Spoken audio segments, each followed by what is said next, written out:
Hello, this is Short John Red, and welcome back to Scarlet Hollow. Where we last left off, we were going to read books. Yay! Alright.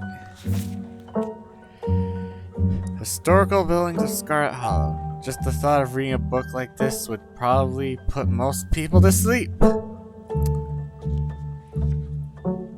But you've got a mystery to solve, and to solve it you need to know everything there is to know about this town.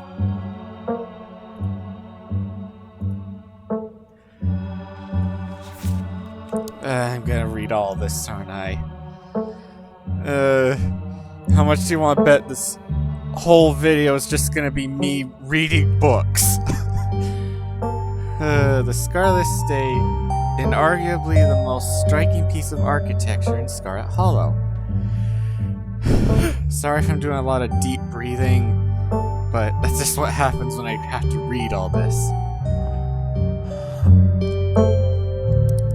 In the most elaborate and elegant estate in the region prior to the construction of the Baltimore in 1895. Just like Tabitha said.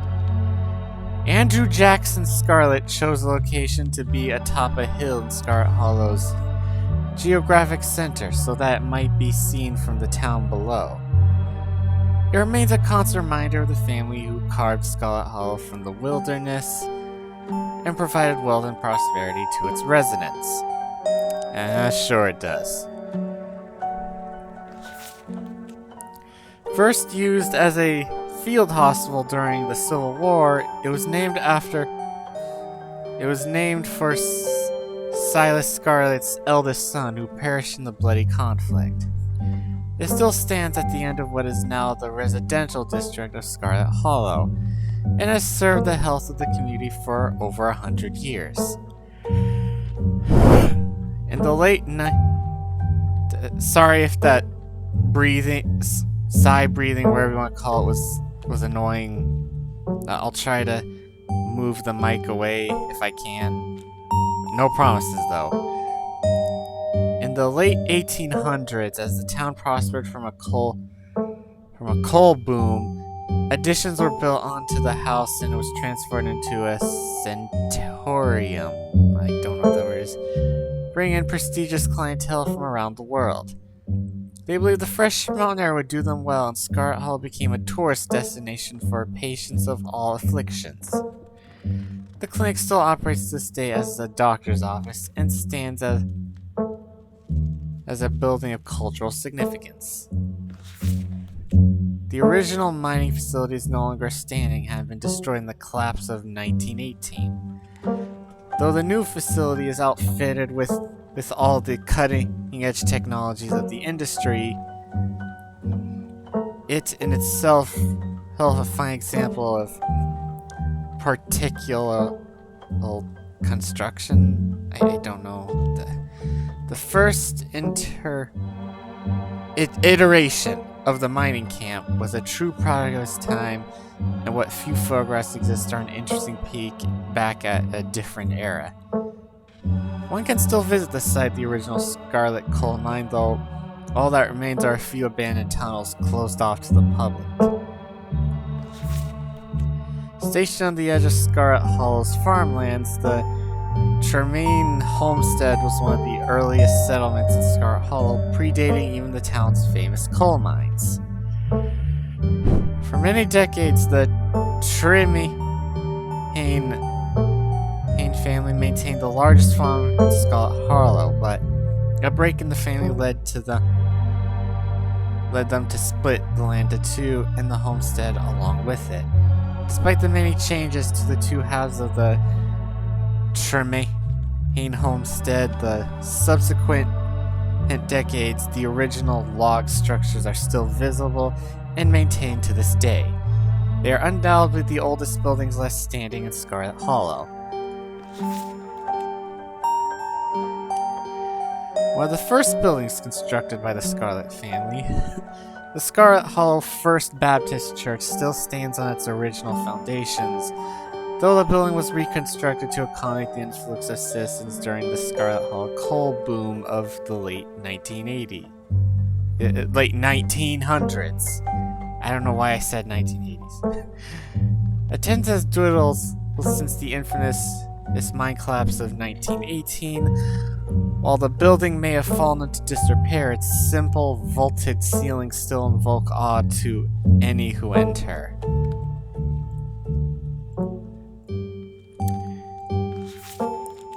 Silas Scarlet personally funded the town hall's construction as the first municipal building in the then small community of Scarlet Hall. It stood at the end of Main Street since before the Civil War. Its white columned edifice withstanding the ravages of the 1860s and continuing to stand as there is a stunning piece of antebellum architecture. After the town of Scarlet Hall switched to a dogmare system of governance in the 1920s, the building has been put to different use, though the upstairs still house the town archives and a special ceremonial office for events with the mayor. Yep, that's right. Scarlet Hall's got a dogmare. I wonder if that's an actual thing in the real world. Like, is there like a small town that has dog mares? Because I'd actually like to see that. So the mayor of Scarlet Hall is a dog, yes. Forced retirement at age 50 due to an injury from a war injury from his time in the Indian Wars, exacerbated by his short stint serving as a captain in the Confederacy. Silas Scarlet also lost his eldest sons to the bloodiest of wars, leaving his third eldest, Andrew Jackson Scarlet, to take charge of the mine. Under his leadership, the mine prospered, undoubtedly in part due to the growth of the railroad industry. Managed to evade the coal union for decades, making them one of the most profitable mines in the country. Yeah, sorry. Sometimes I confuse country and county. Andrew Scarlet built the surrounding town into what it is today, with expensive stone buildings, a bustling main street, and overseeing it all, the elegant Scarlet Estate that was, until 1895, the largest and finest feat of architecture in the region. Culminating the tragic collapse of 1918, it was found that Charles Shaw, the co-manager of the mine, had loosened security measures to increase production during World War I, resulting in a fatal collapse and the deaths of over 160 men and boys, some as young as 10. Wow, as young as 10. If you are bored by a lot of this, well, unless we get to some actually interesting stuff, I feel like this is just gonna be the whole episode. Me reading these long-ass books. It might be good context to have. The casualties include Andrew Jackson Scarlet's son, Theodore, his brother, Enoch.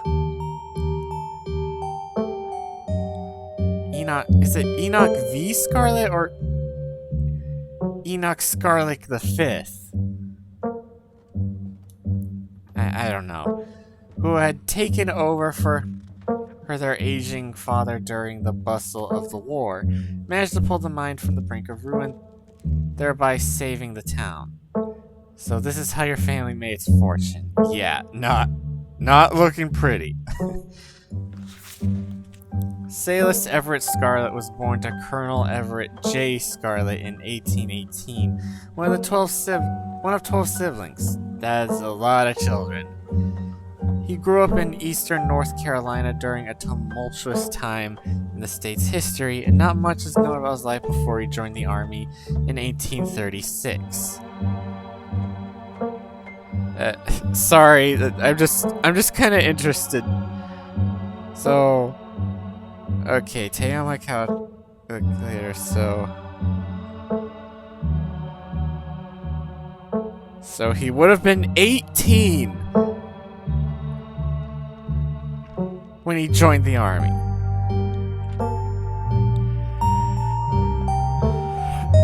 He quickly rose to the ranks, in part due to his father's connections, but also due to a particular ruthlessness for which he received the nickname Bloody Sailor Scarlet.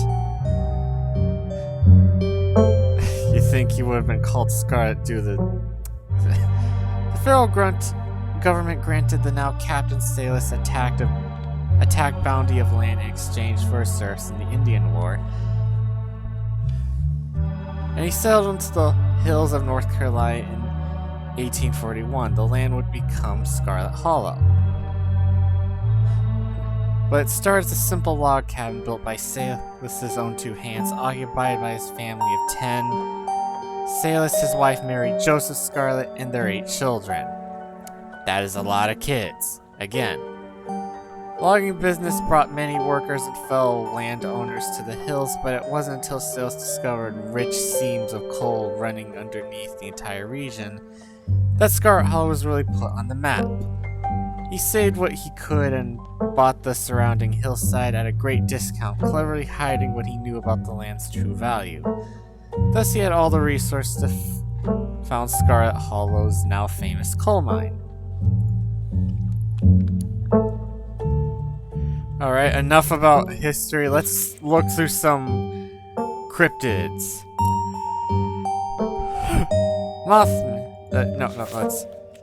The Mothman is a large flying creature generally described as a humanoid with glowing red eyes. It was first spotted by a couple in West Virginia in the mid-1960s and was encountered in the region several more times in the following years.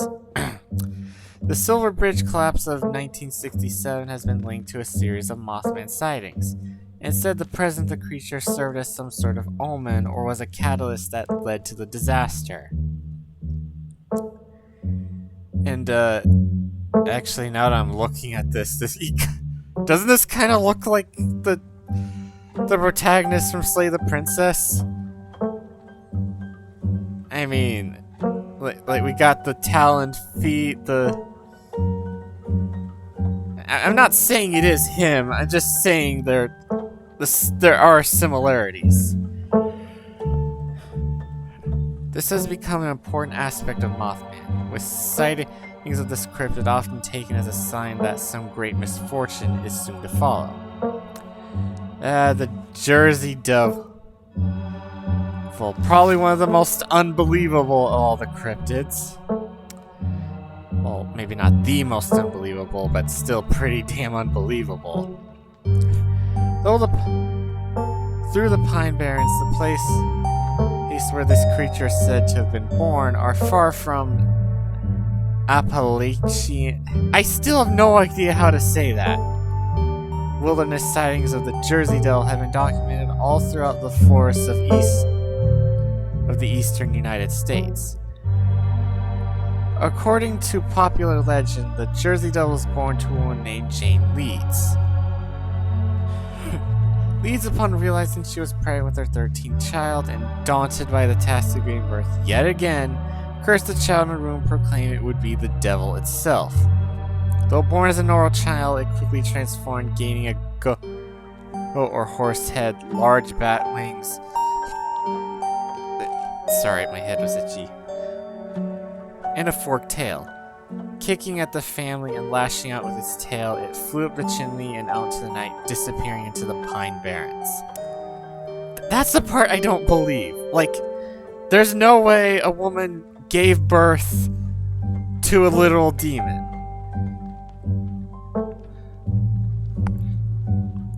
Like, is this even a cryptid? It's more like a mythical... It's more like a beast you'd find from mythology. The Jersey Devil is one of the oldest cryptids in North American history, with sightings spawning back through the 1800s all the way to the origin of the myth in the late 1700s. It's said to move with incredible speed, and it's recognizable by its high-pitched, blood-curdling scream. Oh, that scream could be anything. It's safe to say life was hard in the South after the Civil War. The land and its people have been ravaged by conflict, and he turned to unusual industries to get by. One such industry was that of ginseng diggers, or sang diggers as they were collectively known, who eked out meager living for themselves by digging up and selling wild American ginseng. Myths surrounding sang diggers were plentiful. It is really hard to read this without losing breath. The most prominent among them was that of the ginseng baby. It was said that if you dig up a ginseng root on the night of a new moon, it will cry like an infant and leave blood in the earth when it's torn free. The parallels to European mandrake myths are clear, and it can be assumed this myth arose from cross-pollination from European immigrants, but perhaps on the night of the new moon, you would go out and dig up a ginseng root, see if it cries, and check the earth for its blood. Are you really advising me to do that? For it could be that the myth spread not through legends passed down through the immigrant families, but from the unsettling experience of these apoplectian. I'm gonna assume that's what it is, apoplectian foragers. One of the most famous hauntings in North American history, the Bell Witch was a strange entity that plagued the citizens of the Red River region of Tennessee in the early 1800s. That time period's coming up over and over again, the 1800s. Many strange phenomena have been attributed to the witch through the years, but the most famous was the haunting of the Bell family. It started as a fairly typical haunting with unnatural sounds echoing throughout the house after sundown, and the appearance of a strange mammal that no one could identify or capture. Unlike other hauntings, though, these acts quickly escalated to attacks on the family, in particular the daughter, Elizabeth Bell. She was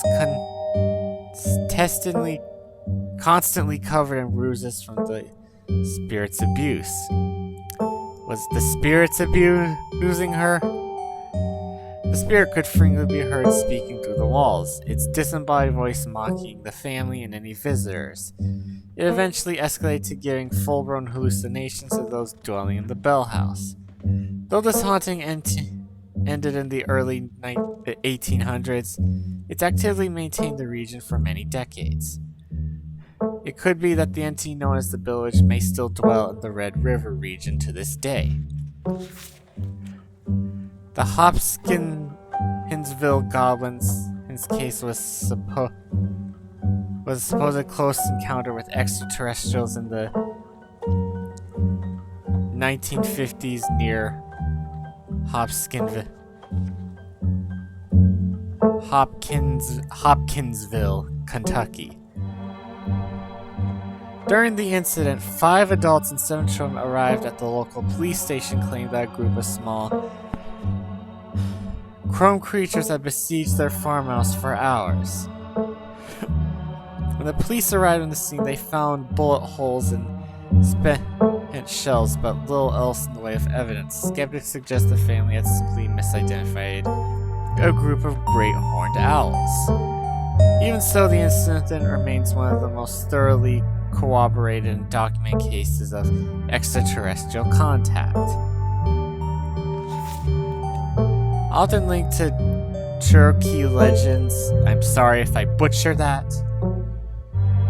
Some cite the Wampus cat as originating with the story of a woman who sought vengeance against a monstrous cat demon for driving her husband mad.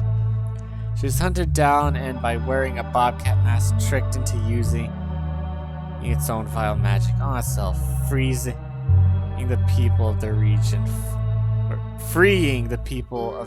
from its evil. Others say the creature comes from the story of a woman who wore the pelt of a wild cat to the wilderness for forbidden hunting rites. The hunters of her village gathered to perform the rites, and she wanted in secret it from underneath the cat's pelt, but was soon discovered.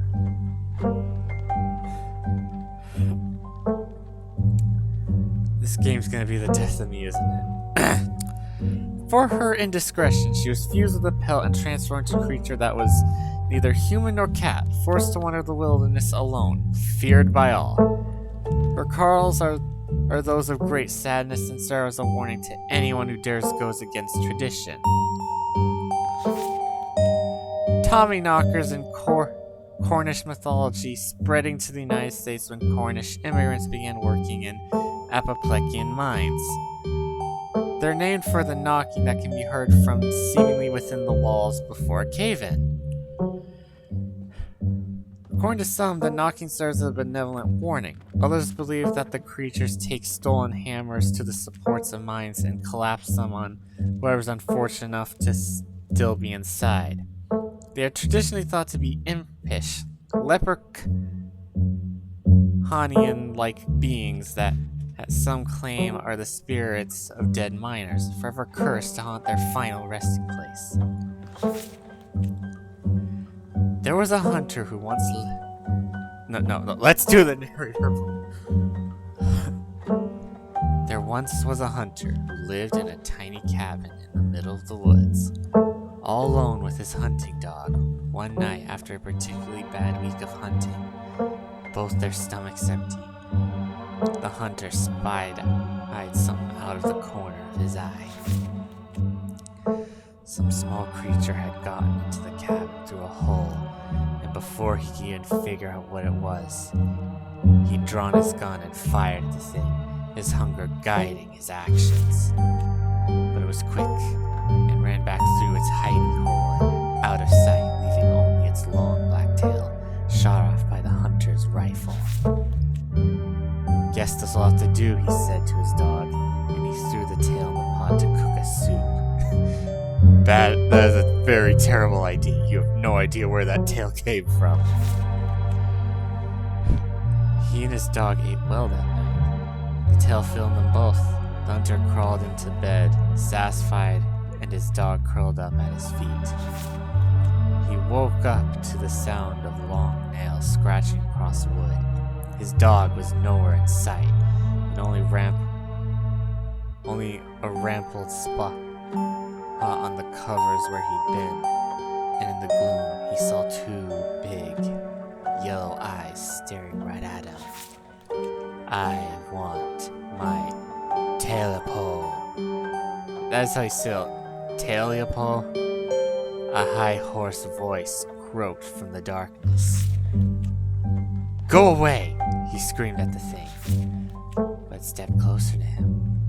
Still shrouded in darkness, the sound of the long claws dragging across hardwood accompanied its movements. I want my Talipo! The creature growled again. I'll get my dog after you, the hunter squealed, his voice catching in his throat with fear. But there was no dog to be seen. I want my Talipo! Before the hunter could so much as scream, the creature leapt from the darkness, long claws stretched out towards the hunter. No one is sure what the creature did to him that night, but the next morning, all that remained of the hunter, his dog, and his cabin was a chimney standing alone in the woods. Finally! How much? 24 minutes! I spent 20 minutes reading books! Let's keep going a little bit longer. I think I'm all done. Let's check in. Alright, if we're going with what Kanika's mom told us last night, I think we can rule out any natural disasters as what brought the ditchlings here. But not nuclear incidents. Looks like our state has a history with those. What about y'all? Find anything? Oh, and there's Pixel again. And this time, we know who he is. Before you can respond, Pixel leaps onto the table. Almost on instinct, still slams her book shut. Ah. Hey, Pixel. You might want to close your book. He loves to rip up any paper he can find. Don't worry, little guy. I didn't forget your treats. Pixel immediately goes to town on Stowe's treats. Sorry Pixel's bothered y'all. Hopefully he hasn't gobbled up any of our books. He can't stand the thought that people might pay attention to anything that isn't him. That's not even like a cat thing. Some of my dogs can be like that too.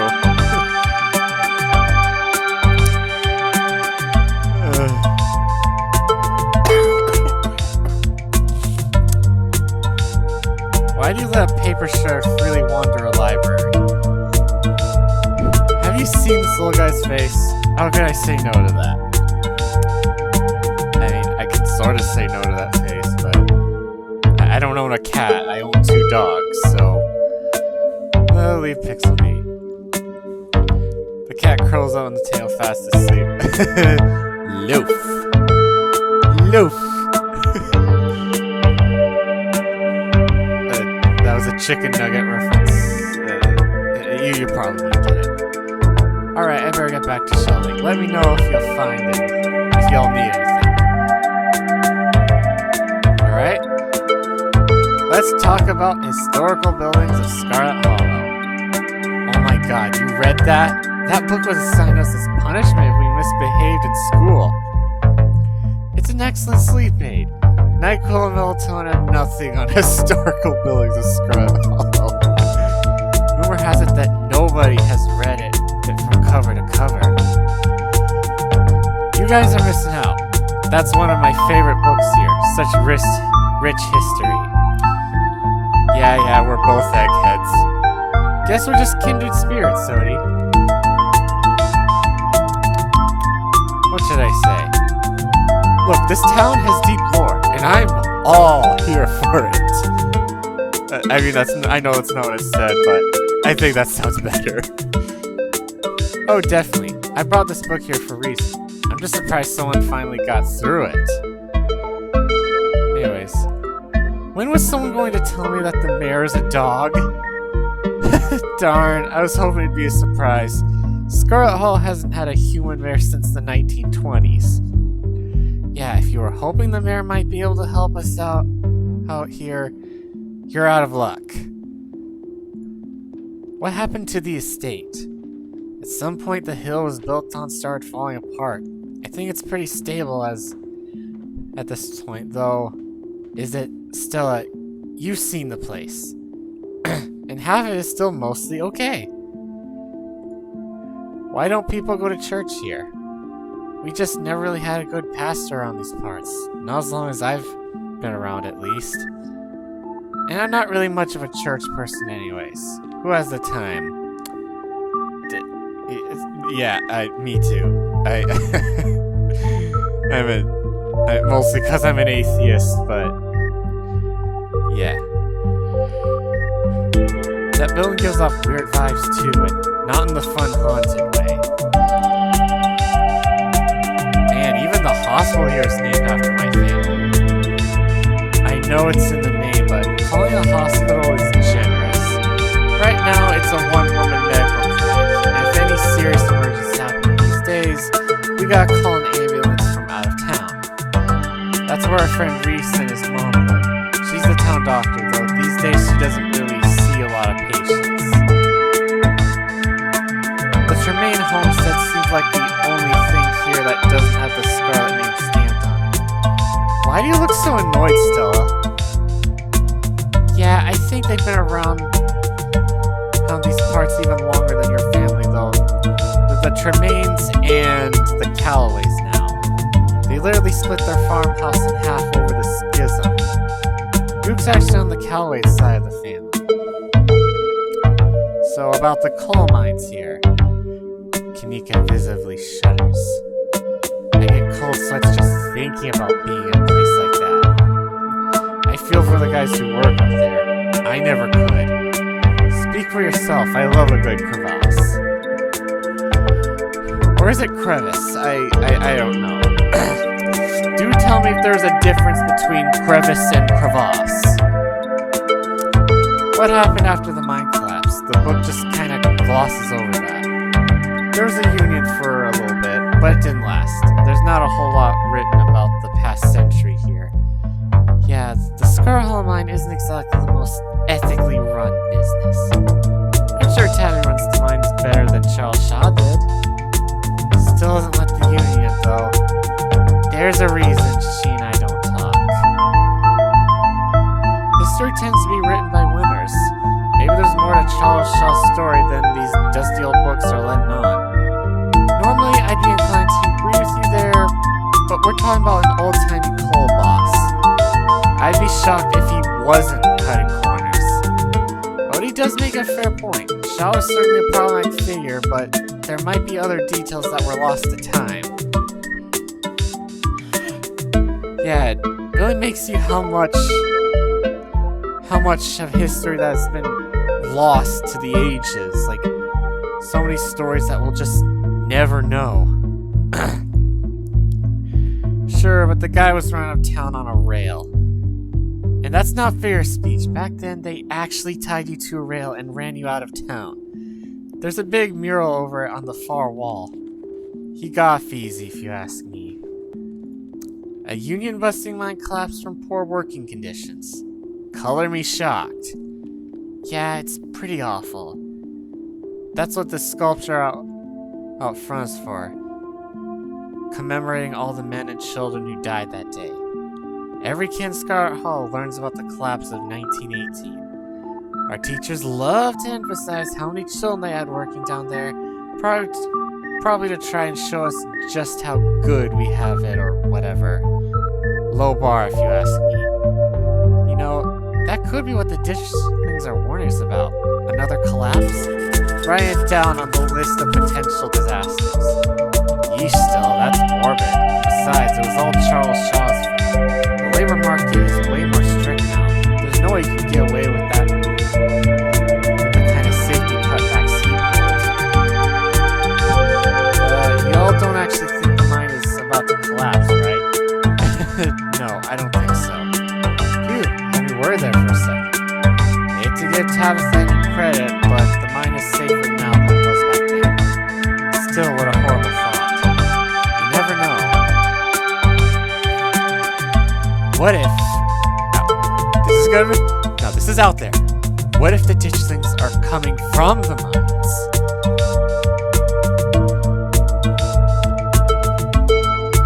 Like, maybe there's some sort of subterranean creature the miners accidentally dug up. Not gonna lie, at this point I'd believe that. It'd certainly tick off a bunch of cryptid boxes. The mine's been active for over 150 years. I'd be surprised they only managed to dig up something now. You guys seem pretty serious about this, huh? Any luck with Rosalina? No, not yet. I knew a team would be a handful, but I didn't think it'd happen overnight. I want to say tell me about, but, well, obviously I'm not a dad.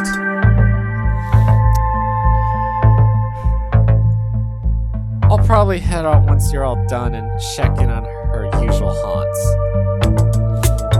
Stella, what were you saying about nuclear incidents? You were talking about the Goldsboro thing, right? Yeah, apparently in the 60s, a B-52 carrying a live warhead broke up mid-air and dropped a couple of bombs. Fascinating bit of history there. The first of the two bombs landed right after its parachute got caught in a tree. Thankfully, it didn't go off. At the time, the government claimed that the bomb was unarmed, but it later came out that the only thing preventing a detonation was a single electrical switch failed to trigger on descent. Wow, it's frankly how scary how many times this planet almost ended.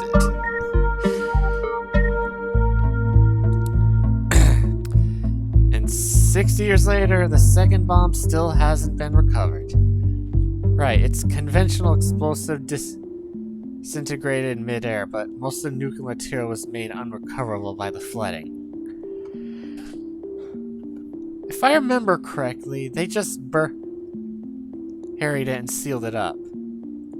Goldsboro is over 3,000 miles from here. I don't think we have to be worried about that. Yeah, that's fair. It wouldn't make sense for Dishons to be here if it was the case too. We also really shouldn't be looking too much in this whole disaster angle. Whatever those creatures are, they're biological. You never know with radiation. We actually know quite a bit. It just melts you. It doesn't make monsters. And a 60-year-old bomb isn't going to explode on its own when hundreds of miles away and kill us here. You never know, there could always be a whole underground society of bomb-wishing mutants just waiting to blow it up. I miss this. Yeah, you two are definitely friends. So, Silas Scarlet. What a revisionist biography. Really glosses over all the war crimes to paint the picture of a self-made man. I always wanted to say it that way. It's a perfect example of why you should use multiple sources for your research instead of trusting the first thing you read on a subject. If only more people would actually do that. Yep, dude was a monster. Sorry you're related to him.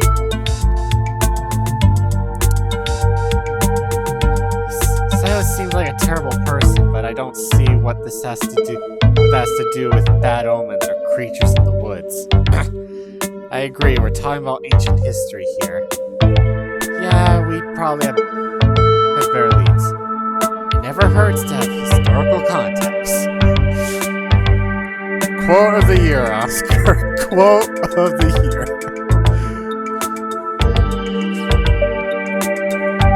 Alright, so Apopleckian folk monsters. Hobskinville goblins were Silver's small child in a pack. There are a lot of similarities to ditchlings there. Those are 100% confirmed aliens, though. Unless the Hobskinville goblins were just a couple of owls some drunk farmer saw at 3 a.m. They're not aliens, and before you say it, no, ditchlings aren't aliens either. I didn't say start an argument. All I'm saying is that there's a precedence for this physical description. It's a starting point. Fair enough. You know, Wamba's cat sounded like... Oh, my heart feels weird. Okay. I can keep going. Wamba's cats kind of sounded like they could be mountain lions. Voiced like a woman crying out, somewhere between person-sized and cat-sized. Definitely, they are 100% mountain lions. Kamika, you know there are no mountain lions up here. I thought you were supposed to be a skeptic. But the myths are old, right? Mountain lions didn't go extinct in the Apopleckians that long ago. Those legends just haven't died off yet. Almost every cryptid can be tracked down to either a hoax or someone getting confused about a perfectly normal animal. Sometimes both. Preach it, sister. Bigfoot, for instance, started out as a prank. Then folks saw bears walking around on their hind legs and got freaked out, and now here we are. You are spitting facts. And you're still here just being delusional. Oh my god. I can't tell if my heart feels weird. I'll probably be fine. You'll eat those words when I get the first clear footage of a Bigfoot. If you manage that, I will print out a piece of paper that says Bigfoot isn't real and literally eat it. I promise. I'm holding you to it. Stella, I was literally attacked by a mountain lion yesterday. Holy shit, you were? So you say, but for all you know, you were attacked by a ditchling, which you mistook for a mountain lion. The fact that Duke was out there explicitly hunting an alleged mountain lion could have warped your memories. Stella, are you actually saying that my mom's magical grub monsters are real and Cougars aren't? Sure, we have video evidence of your mom's magical grub monsters.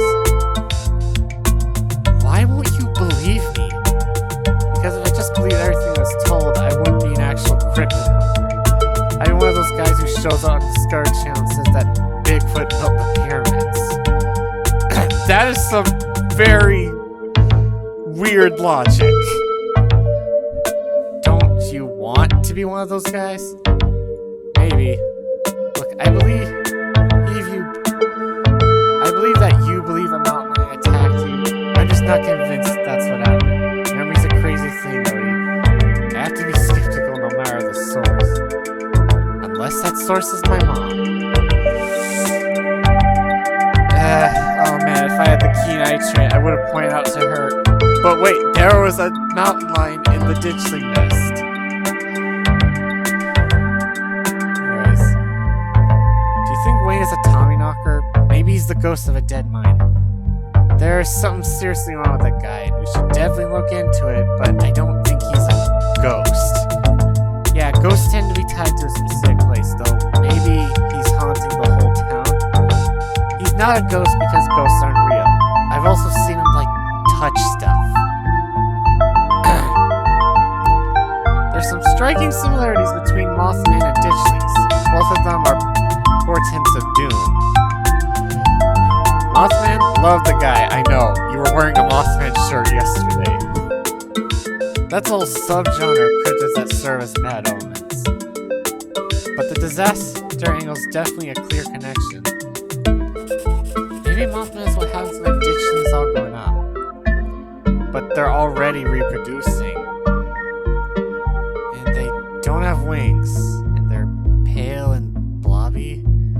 Huh, they have a certain caterpillar vibe, don't they? That would actually be really cool if, the ditchlings are we saw a ditchling chrysalis and then it just became a Mothman. That would be kind of badass, not gonna lie. Why am I even engaging with you on this? Portents of doom aren't real. Why is the Jersey Devil seeing this book? The Pine Barrens are specifically not in apoplexia. Because he's cool? The Jersey Devil's like the granddaddy of North American cryptids, and it's kind of close to apoplexia. Yeah. Back when I was a kid, I always wanted one as a pet. My mom used to tell me that Tale of Post story back when I was little. I can't believe I forgot that one. It scared me so bad I didn't eat soup for years. I thought a monster might try to dig its way out of my stomach if I did. I love that one. There's this old chimney in the woods that I used to think was the chimney from Tale of Post. The one that was left after the thing did whatever it did.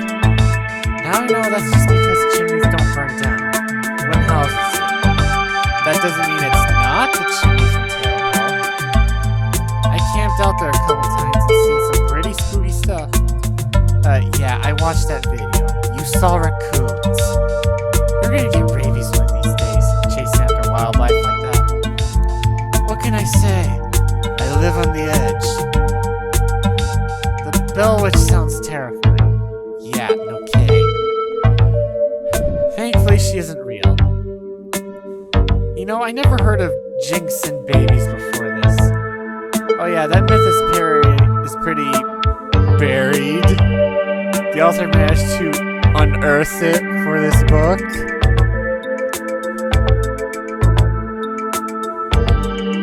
Get it? But seriously, I intentionally paused because I wanted to make it more awkward. But seriously, whoever wrote this book definitely dressed things out so they could include some of their favorite stuff. Like how the Jersey Devil's in it. Have you seen what ginseng roots look like though? Creepy stuff. Creepy, but incapable of screaming. Yeah, that's one of the things that even I don't buy into. Let's move on. The mines are an obvious common thread between everything we researched. Between Wayne, the old collapse, and the fact that the old town's practically built around them, they're the smartest place to start investigation.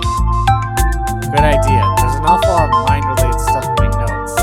We can poke around, find out if any he wants to see anything weird. Just to clarify, you two are suggesting we go question some of the miners, right? We're not poking around unprepared in the actual mines, right? Right? Yeah, totally, 100%. I would never. We don't even have a good reason to go down there. Good, let's keep it that way. You know how I feel about mines. I promise, Neeks, we're just going to question some miners. And if that questioning gives us a good reason to poke around, say a cool abandoned coal mine, then we'll cross that bridge when we come to it. You can cross that bridge when we come to it. I'm not going underground. I'm just messing with you. We'll stick to the surface. Yeah, and hopefully find out what happened into Wayne while we're at it. I'm sure Tao's gonna love that we're snooping around. Same goes for all of us. Honestly, I can't think of a single person in town Tabitha would be happy to see. Well, you never know. We'll just have to make sure we don't get caught. We'll be super sneaky. I can even keep lookout. Look at us going out on this little caper together. I missed this. I missed it too. Though, there is something missing. Reese. I really missed that dude. I can't believe how long it's been. Have you seen him lately? Nope, I tried to plan stuff, but he's been too sick. I didn't realize it was getting so bad. That poor guy. No, we could just pop over and surprise him. Hell yeah, let's do it. See, Oscar, we'll let you know if we run to Rosalina. Thanks, guys. I'll keep you all posted. Oh, and I got an achievement. Well, that went on way longer than I thought it would, so I'm gonna stop here. I will see you all in the next video. Hope you all have a good day, and take care of yourselves. Alright, goodbye.